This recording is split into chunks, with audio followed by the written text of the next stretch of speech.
एक पहाड़ों से घिरे छोटे से गांव में मास्टर हीरालाल नाम का एक बूढ़ा बढ़ई रहता था। कभी खुशमिजाज खिलौने बनाने वाला ये इंसान पत्नी की मौत के बाद से हर किसी से झगड़ता रहता। उसकी दुकान में धूल चाटते खिलौने पड़े रहते, पर वो किसी को बेचता नहीं था। गांव में लोग आम जीवन जी रहे थे, हंसते खेलते, पर मास्टर हीरालाल के दिल में एक गहरी उदासी थी। वो अपनी पत्नी की यादों में खोए रहते थे, जिससे उनका मन खुशी से परे हो गया था। बच्चों की हंसी और खेल खिलौने की आवाजें उनके कानों में गूंजती थी, लेकिन मास्टर हीरालाल का मन उदास रहता था। उन्होंने अपने प्यारे खिलौनों को छोड़ दिया था, जो कभी उनकी खुशी का आधार थे। रात का समय था और मास्टर हीरालाल अपने अंधेरे कार्यशाला में बैठे थे, यादों की परछाइयों में खोए। उन्हें अपनी पत्नी के साथ बिताए दिनों की याद आई, जब खिलौने बनाने से उन्हें सबसे ज्यादा खुशी मिलती थी।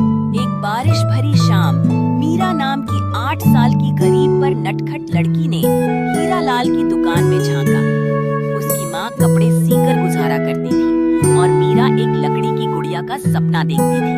कूड़े के ढेर पर टूटा तोता लालटेन देखकर वो बोली, अंकल इसे ठीक कर सकती हूँ। हीरालाल एक दयालु चेहरे वाला मध्यम आयु का आदमी मीरा की नजरों से मिलने के लिए झुकता है।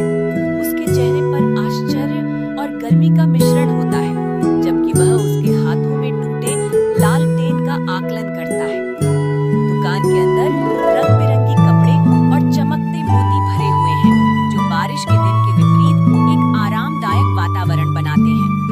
मीरा की छोटी उंगलियां तोते के टूटे हुए लालटेन के टुकड़ों को धीरे से छूती हैं। उसकी आंखों में उम्मीद की चमक होती है, क्योंकि वह इसे फिर से जीवन में लाने की कल्पना करती है, जबकि उसके चारों ओर अन्य फेंके गए खिलौनों और सामानों के अवशेष होते हैं। हीरालाल ने उसे डांट कर भगा दिया, पर मीरा रोज फूल या आम चुराकर दुकान के बाहर रख देती। धीरे धीरे उसका दिल पिघला। एक दिन उसने गुर्राते हुए गोंद थमाया, खुद ठीक कर ले। जैसे जैसे मीरा ने लालटेन जोड़ा, हीरालाल को अपनी मृत पत्नी की याद आई और सालों बाद उसके चेहरे पर मुस्कान आई। मीरा एक उज्जवल मुस्कान के साथ लालटेन के चारों ओर फूल सावधानी से सजाती है। उसकी आंखों में उम्मीद की चमक है, जैसा कि वह हीरालाल की ओर देखती है। दुकान का आंतरिक भाग मंद प्रकाश में है, विभिन्न रंगीन सामानों से भरा हुआ है और लालटेन की गर्म रोशनी मीरा के खुशहाल चेहरे को प्रकाशित करती है। हीरालाल अब स्वभाव में नरम हो गए हैं। अपनी दुकान के दरवाजे से मीरा को देखते हैं। उनकी आंखों में गर्माहट का संकेत है, जैसे वह अपनी मृत पत्नी के साथ बिताए पलों को याद करते हैं, जो प्रेम और हानि की यादों से भरा हुआ है। जब मीरा की माँ बीमार पड़ी, तो वो दुकान पर आनी बंद हो गई। चिंतित हीरालाल रात में उसकी झोपड़ी पर गया और जुड़ा हुआ लालटेन वहाँ रख दिया, साथ में एक नई गुड़िया। लालटेन के नीचे उसने लिखा था, मीरा के लिए, वो रोशनी जो मैं भूल गया था। हीरालाल ने सोचा कि मीरा की माँ को थोड़ा सहारा और खुशी देने का यह उनका तरीका था। वह जानता था कि इस समय मीरा की माँ के लिए रोशनी और प्यार की कितनी जरूरत है, और गुड़िया उसे एक प्यारी सी याद दिलाएगी। जैसे ही मीरा की माँ ने लिखा हुआ संदेश पढ़ा, उसकी आंखों में आशा की एक चमक लौटी।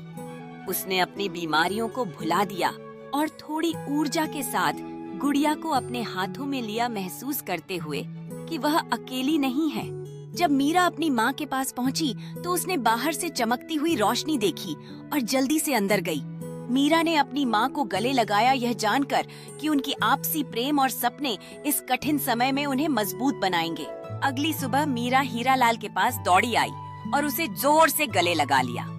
उस दिन के बाद बूढ़े बढ़ई ने दुकान फिर से खोल दी और मीरा को लकड़ी का काम सिखाने लगा।